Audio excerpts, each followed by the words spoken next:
नमस्कार दोस्तों, स्वागत है आपका हिंदी नॉलेज शो में। तो दोस्तों, हमारे पड़ोसी की बुरी तरीके से बैंड बजी पड़ी है और इस बार कारण भारत या फिर अमेरिका नहीं है। जी नहीं, इस बार कारण है यूरोप का एक देश फ्रांस।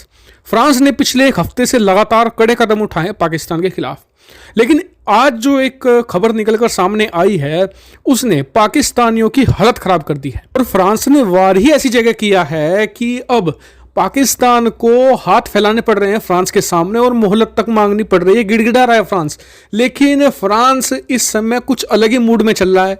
वो तो सिर्फ चाहता है कि ज़्यादा से ज़्यादा पाकिस्तान की ठुकाई करी जाए और उसी में वो लगा पड़ा है। तो चलिए जान लेते हैं डिटेल से कि आखिरकार फ्रांस ने किया क्या है और क्यों पाकिस्तान ने ऑफिशियल तौर पर हाथ फैलाए हैं फ्रांस के सामने। तो दोस्तों, आप लोगों को ये तो पता ही होगा कि हाल ही में जो इस्लाम को लेकर बहुत बड़ा विवाद हुआ था फ्रांस में, और फ्रांस के इस विवाद में दो ऐसे विदेशी देश थे जिन्होंने जमकर फ्रांस का विरोध किया था और अभी भी कर रहे हैं। ये थे तुर्की, और तुर्की का एक तरीके से आप पिछलग्गू देश भी कह सकते हैं पाकिस्तान। और पाकिस्तान ने जमकर विरोध किया, जबकि उसे पता था कि इसकी कीमत बहुत ही भारी चुकानी पड़ेगी पाकिस्तान को, लेकिन वो नहीं बाज आए। और इसी का नतीजा ये रहा कि फ्रांस ने पाकिस्तान और पाकिस्तान की सेना को ढोल की तरह बजा दिया। पाकिस्तान की सेना को पहले तो मतलब कि उनके जो लड़ाकू विमान थे उन्हें अपग्रेड और सही करने से मना कर दिया, वो जमीन पर आ गए। फिर इनकी सबमरीन थी, उन्हें सही करने से मतलब कि मेंटेनेंस करने से मना कर दिया, वो पानी से सतह पर आ गई। और फिर इनका जो डिफेंस सिस्टम था उसे भी मेंटेन करने से मना कर दिया साफ, वो भी एक तरीके से बेकार डब्बा ही बनकर रह गया।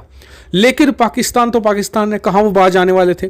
इनके एक मंत्री ने फ्रांस के राष्ट्रपति मैक्रोन को नाजी बता दिया। जी हाँ, यानी कि हिटलर से तुलना कर दी। अब इससे फ्रांस आग बबूला हो गया। अब फ्रांस ने ऐसी जगह चोट करी है कि पाकिस्तान की कमर टूट जाएगी।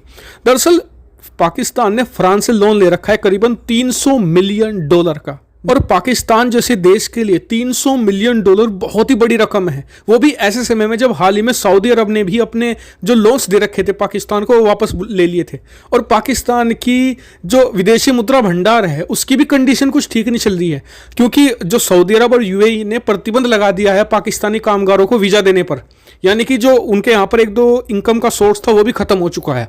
ऐसे में वो जो सऊदी को तो दे चुका है, चीन से पैसा लेकर लोन उनका चुका चुका है, लेकिन अब उसके सामने संकट ये है कि वो फ्रांस का लोन कैसे चुकाएगा। और फ्रांस ये बिल्कुल भी मूड में नहीं है कि वो माफ़ करे। हालांकि पाकिस्तान ने गुहार लगाई है फ्रांस के सामने कि या तो आप हमें थोड़ा सा मोहलत दे दीजिए और इंटरेस्ट में भी हमें थोड़ी सी कटौती कर दीजिए, हम इतना इंटरेस्ट नहीं पे कर पाएंगे, और या फिर हमारा लोन ही माफ़ कर दीजिए। लेकिन मुझे तो नहीं लगता कि फ्रांस बिल्कुल भी यहाँ पर रियायत देने वाला है। बिल्कुल सख्त मूड में है फ्रांस, क्योंकि इनके जो मंत्री हैं वो हाल में पिछले 1-2 दिनों में भी बहुत ज़्यादा बयानबाजी कर रहे हैं फ्रांस के खिलाफ, और फ्रांस इस चीज़ को अब बख्शने वाला नहीं है। वो अपने $300 मिलियन तो वसूलेगा ही, साथ ही जो इंटरेस्ट है जो वो पहले माफ़ करने वाला था अब वो पूरा का पूरा वसूलेगा। जी हाँ, और पाकिस्तान के सामने संकट ऐसा खड़ा हो गया है जैसे कि कंगाली में आटा गिला।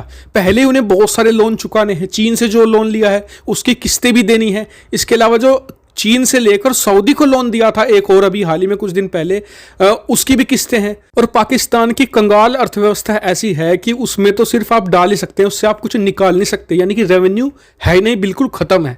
हालांकि देखते हैं कि आने वाले समय में पाकिस्तान सरकार इसे कैसे डील करती है। जैसे कुछ अपडेट आएगा मैं तुरंत आपको वीडियो बनाकर सूचित कर दूंगा। आप चैनल को सब्सक्राइब कर लेना ताकि आप कोई भी वीडियो मिस ना कर पाएं। Thank you for watching video.